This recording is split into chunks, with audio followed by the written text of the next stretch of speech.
Good morning, it's Nick from Candid Learning. Welcome to the spooky season. Over the next couple of weeks, we're going to take a look at some of the most celebrated monsters in literature, beginning this week with the original, Frankenstein's monster. Now we all know the story.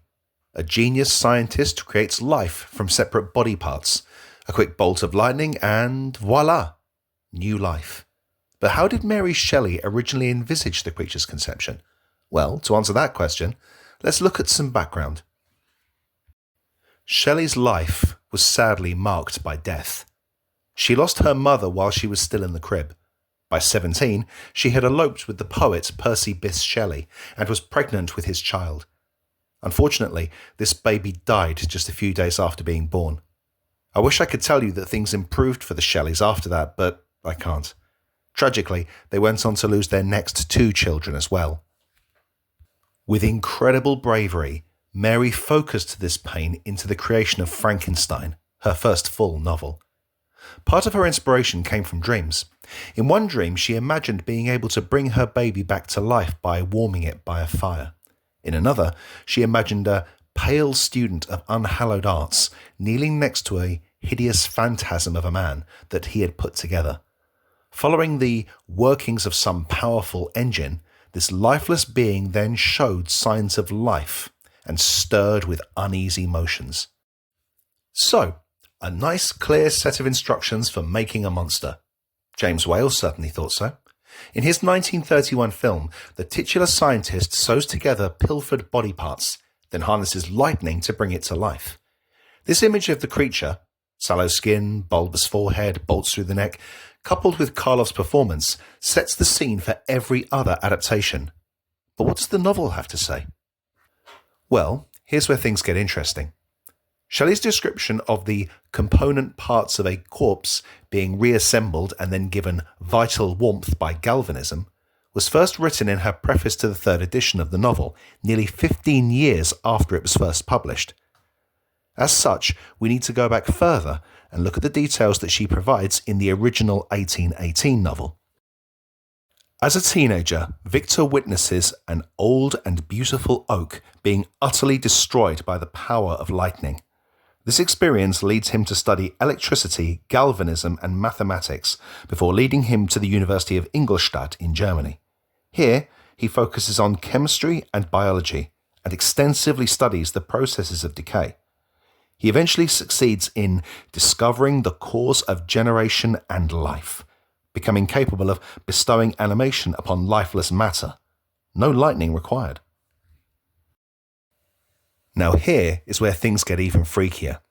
Having decided to create a being, Victor spends several months collecting and arranging materials, collecting bones and body parts from charnel houses, dissecting rooms, and slaughterhouses. And it's the last part of this list that I'd like to focus on, as it's often overlooked. Most film adaptations show Victor assembling a human being. Now this isn't 100% accurate. If Victor's ultimate goal is some advanced form of resuscitation, why not just resuscitate someone who's just had a heart attack, to quote Guillermo del Toro? No, Victor's ambitions go way beyond this. In the same section, his mask slips, and he states that his real goal is to create a new species that will bless Victor as its creator and source. Now let's go back to Victor's shopping list. Dissecting rooms? Logical. Charnel houses? Sure, why not? But slaughterhouses? That's strange. What animal parts did Victor need to complete his new species? Instead of a man, does Victor actually create an 8-foot-tall chimera? This ambiguity is even more pronounced when Victor creates his second creature. Version 2.0 is constructed in the Orkney Islands, a sparsely populated area at the time. So where did Victor get the ingredients? What actually is the source of the monsters? Well, let's consider the facts. Victor states that his goal is to create a body with all the fibers, muscles, and veins. Create, not simply reassemble. The question is then, how is this creation meant to occur? Early in the novel, we learn that Victor was obsessed with the work of medieval alchemists, becoming fascinated by concepts like the philosopher's stone and the elixir of life.